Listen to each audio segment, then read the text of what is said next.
connection between the Lord Jesus Christ and His church. The description of the relationship of Christ, or between the Lord Jesus Christ and His people, is so intimate. And the closest illustration is the illustration of marriage. How does the Lord Jesus Christ love His church? How do we describe the intensity of the love of the Lord Jesus Christ towards His church, towards His people whom He purchased by His own blood? Well, there is a singular illustration to describe the love of Jesus Christ towards His people, and that is the illustration of marriage. As the husband and wife consume each other by means of sexual intimacy, so the Lord Jesus Christ also has given Himself completely to the church. We are sinners. We cannot save ourselves. We are worthy of God's wrath and condemnation because of our sin. We violated the commandment of God, and we are not worthy to enter His kingdom. And the justice of God must be satisfied by perfect obedience to His law. And because all of us sinned, justice must be satisfied by blood. For without the shedding of blood, there is no forgiveness of sin. For the wages of sin is death. And because Christ loved His people so much, He gave His own body. He gave Himself for the church. He obeyed the law of God perfectly in behalf of sinners like us. And He offered His blood as a ransom for sinners like us, so that sinners like us can come to God through Jesus Christ our Lord. That is the intensity of the love of Christ towards His people. Somebody asked for the spelling of love, and I might as well ask this to you this afternoon. What is the spelling of love? L-O-V-E? Orthographically that is right, but that's not the spelling of love. The spelling of love is T-I-M-E. The spelling of love is time. You cannot say that you love your spouse and your kids if after work you just change your clothes and then be united to your friends and spend the rest of the night partying, and you go home at 12 midnight, and yet you say that you love your wife and your kids and you don't spend time with them. You don't spend quality time with them. That is unbelievable. That is incredible. The spelling of love is T-I-M-E, time. Because love is not just a sentimental, gushy feeling. It's not just an emotional feeling. When God says that He loved the world, what is the evidence? There should be an evidence. For God so loved the world that He gave His only begotten Son. And then our passage says, as Christ loved the church and what? Gave Himself for her. In other words, the evidence of love is giving. Giving of time, giving of affection, giving of ourselves to the person that we love. That is what love is all about. We give. Love is not getting. Love is not about receiving. But love is giving. One popular music in the 1970s says, love isn't love till you give it away. And because God so loved sinners like us, He gave His only begotten Son, born of a manger, not born as rich and wealthy inside a palace, but Jesus Christ was born in a manger, and He grew up in poverty. He had carpentry as His main occupation, and in the course of time, He offered Himself as a ransom for many on the cross of Calvary. That's what love is all about. Love is all about giving. And Richard and Jeenah will declare their vow of love towards each other. Well, those are poetic language, but those poetic language must be translated into day-to-day sacrifices on the part of the husband and day-to-day sacrifices on the part of the wife for her husband. And somebody asked us, what is the definition of marriage? How do we define marriage? Well, the common definition of marriage is this. Marriage is a union between a man and a woman. Is that right? Yeah, that's the timeless and the classic definition of marriage. And we have that in our text. It says, "For this reason a man shall leave his father and mother and be joined to his wife." From the beginning he created us male and female. So it's Adam and Eve, not Adam and Steve, but Adam and Eve. "For a man shall leave his father and mother and be joined to his wife." So it's male and female. So how do we define marriage? It's a union between a man and a woman. But that definition, of course, is not complete, because that's not what reality is all about. What is marriage? Yes, it is a union between a man and a woman, but marriage is a union between a man who is a sinner and a woman who is also a sinner. And when two sinners join together in marriage, would that end in and they lived happily ever after? When two sinners, the husband is a sinner, the wife is also a sinner, two sinners will be living together in one roof. What will be the outcome? Realistic outcome, my dear friends and brethren. The outcome is not good, and that is why we need the grace of God to bless our marriage. When two sinners join together, we need the grace of God. The husband has the tendency to be selfish and to think only of himself. The wife also has the tendency to be selfish and to think only about herself. Two sinners, and the expression of sin is it's all about me, and my happiness. But divine love is about him or her. It is about the person that we love. And that reflects the character of God, who loved the world so much that He gave His only begotten Son, that whoever believes in Him shall not perish, but have eternal life.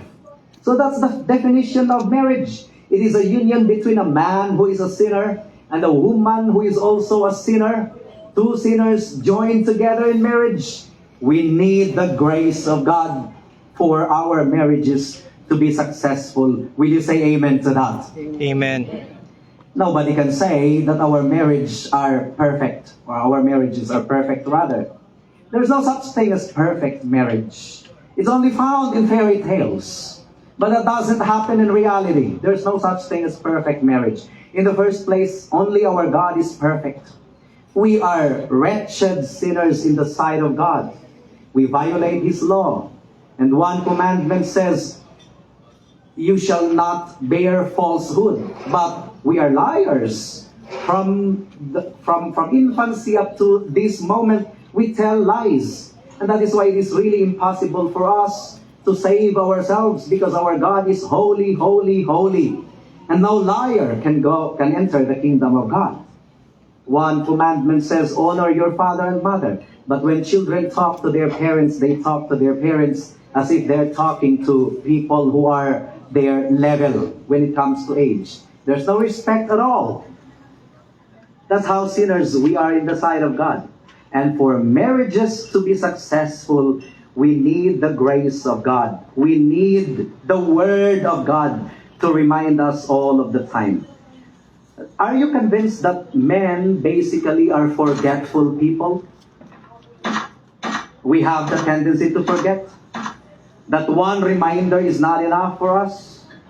That's why in describing the church, the Bible calls the people of God sheep. And scientifically, sheep is the most dumb of all animals. That's why they need shepherd, because sheep could easily go astray. That sheep, we constantly need the guidance of our shepherd. And that is why in biblical marriage, we should also constantly need the guidance of the Word of God. And I believe that no marriage can be successful apart from the ministry of God's Word. And that necessitates the husband taking the active role in bringing the family to church. In bringing the family to church where the Word of God is clearly and boldly proclaimed. That's what is necessary for our marriages to be successful. And once again, if we will define what a family is, what is family? Of course, the common definition is a family is composed of a father and a mother and children. But I hope you already have a clue by now. That's not the complete definition of a family. A family is composed of a father who is a sinner, a mother who is also a sinner, and if there are 2 children in the household, how many sinners are there in one roof? There are already 4 sinners. Can you imagine 4 sinners, 4 selfish individuals living together in one roof? Again, that necessitates the grace of God for our families to be successful. And that is why marriages, so many marriages in the world end up in divorce. And they have so many reasons for divorce: psychological incompatibility, or, differences in personality. But I believe that the number one cause of separations in marriage is that the husband wants it his way and the wife wants it her way. And when 2 people asserts their individual rights without minding about giving sacrifice for the person that he or she loves, that marriage will certainly end up in failure. 2 sinners. We are familiar with each other. We psychologize one another. We anticipate what the other feels. That's the most that we can do. And sometimes we become so hypocrite in the sight of our wife and in the sight of our husband, saying him or her one way and feeling and doing another. That's how hypocrites people can be. But despite their hypocrisies and deceptions at times, marriages, unfortunately, in many cases of the world, still end up in divorce or annulment. It is because our pretensions cannot succeed. Only the grace of God will enable us to succeed in our marriages. Now, that makes it impossible for us. If we will just rely upon our own strength, that makes it impossible for us to be successful in marriages and family. So our challenge to Richard and Jeenah and to all of us here is to put your trust and confidence in the triune Jehovah, Father, Son, and Holy Spirit, to depend on Him at all times. Proverbs chapter 3, verse 5 and 6 says, "Trust in the Lord with all your heart, and lean not on your own understanding. In all your ways acknowledge Him, and He will direct your path." So we will say, when are we going to acknowledge our God? In some of our ways. The Bible is comprehensive and inclusive. In all your ways acknowledge Him, and He will direct your path. Okay, so 2 individuals, 2 sinners joined together, they will certainly end in failure apart from the grace of God. But what about men who are sinners, wanting to go to heaven, which is the abode of God, who is holy, holy, holy? How could sinners be accepted by the thrice holy God? Now, many people will rely upon their good works, their almsgiving, their goodness, their righteousness. They will help the poor, thinking that their charities could earn their way to heaven. Unfortunately, the Bible tells us clearly in Isaiah chapter 64, verse 6, that all of our good deeds are filthy rags in the sight of God. We think that we are good enough. We have so much delusion that we are righteous and holy. We compare ourselves with other people who are less good as far as our judgment is concerned, because our standard is ourselves, and our standard are those people who are lower than us. And when we assess ourselves in the sight of God, we have the tendency to reason out, I'm not that bad. I'm not like the other people. I think God will understand me and He will accept me because I also help other people. But the bad news is that in the sight of God, our good works are only filthy rags. And if you study biblical languages, book of Isaiah, the Old Testament, was written in Hebrew language. The Hebrew language for filthy rag, and that is the value of your good works in the sight of God. The Hebrew language for filthy rag is menstrual pad or menstrual napkin. Mutex, Modes. That's disgusting, right? But that is the value of your good works in the sight of God. So when you trust in your good works for your salvation, you are trusting in something that is really filthy and disgusting in the sight of God. That's why you cannot trust in your own righteousness to end your way to heaven. Whose righteousness should you depend on? And whose righteousness should you trust? It is the righteousness of Christ. That's why Jesus Christ came to save sinners like us. And justice demands 100% payment for sin by blood. Who shed his blood in behalf of sinners? It's Jesus Christ our Lord. So that those who repent of their sin and believe in Jesus Christ will not perish but have eternal life. Now, because of God's common grace, marriages, even of Muslims and Hindus and Buddhists, their marriages can also be successful. That's common grace. That's the goodness of God. He bestows common grace to people. But common grace is not saving grace. Paramount of all blessing is saving grace. If you own the whole world and you become millionaires and your needs are provided, Jesus Christ has a word for that. What profit is it for a man to gain the whole world and lose his own soul? So you cannot reason out that you are okay in the sight of God because you have a lot of friends and your marriage is doing well and your livelihood is doing well. You are banking on something that is commonly given to all by our good God. But saving grace is different. Saving grace says, you are a sinner, devoid of any righteousness that could recommend you to God. That's why Jesus Christ came to save sinners like you and me. And the good news is that His righteousness and His blood are already enough for your salvation and my salvation. That if you repent of your sin and believe in Him, you will not perish but have eternal life. So all the best for Richard's and Jeenah's marital union. We will pray for them, and we will witness the tying of the knot in a short while. But since marriage is an illustration of the love of God for His people, it is my prayer that saving grace will be lavished on all of us who are here this afternoon. Repent of your sin right now. Admit that you are sinners. You cannot save yourself, and believe in Jesus Christ alone as your Lord and Savior. Let us pray. Oh, dear Heavenly Father, thank you so much for the message of the gospel. And in your perfect wisdom, you have given marriage as an illustration of your love for your church, for your people. We ask that the Holy Spirit indeed has convicted everyone of his utter dependence on you, first of all, of salvation, and of success of our marriages and families and all endeavors in life. Praise be unto your holy name, O God. In Jesus' name, amen and amen.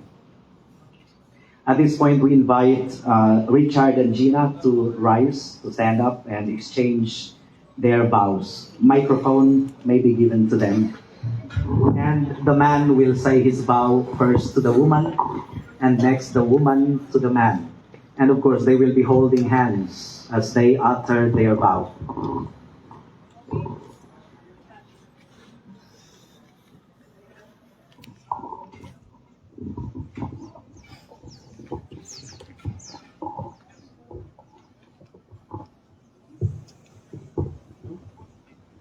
Jeenah, honey, it is impossible for me to put into words the passionate and infinite embrace you have on my heart.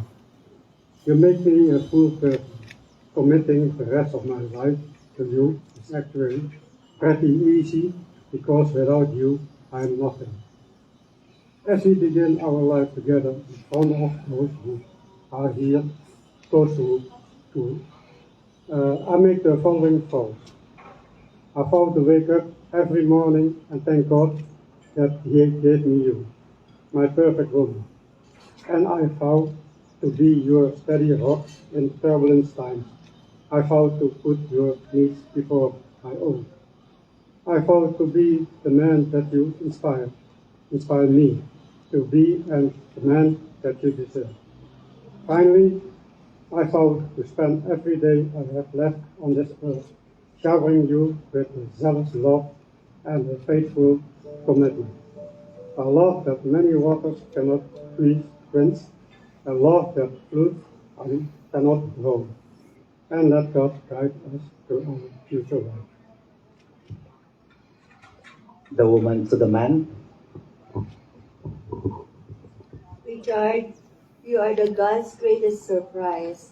Who would thought that my forever is in yours, is in the other side of the globe? Thank you for finding me. God is truly good. He knew I needed you. Now that I have you, I will have someone to hold to care, and to love. Getting older, is something I happily accept because I have you by my side. May God bless and protect our marriage. Let's enjoy the years of adventure together. Okay, thank you for expressing your sweet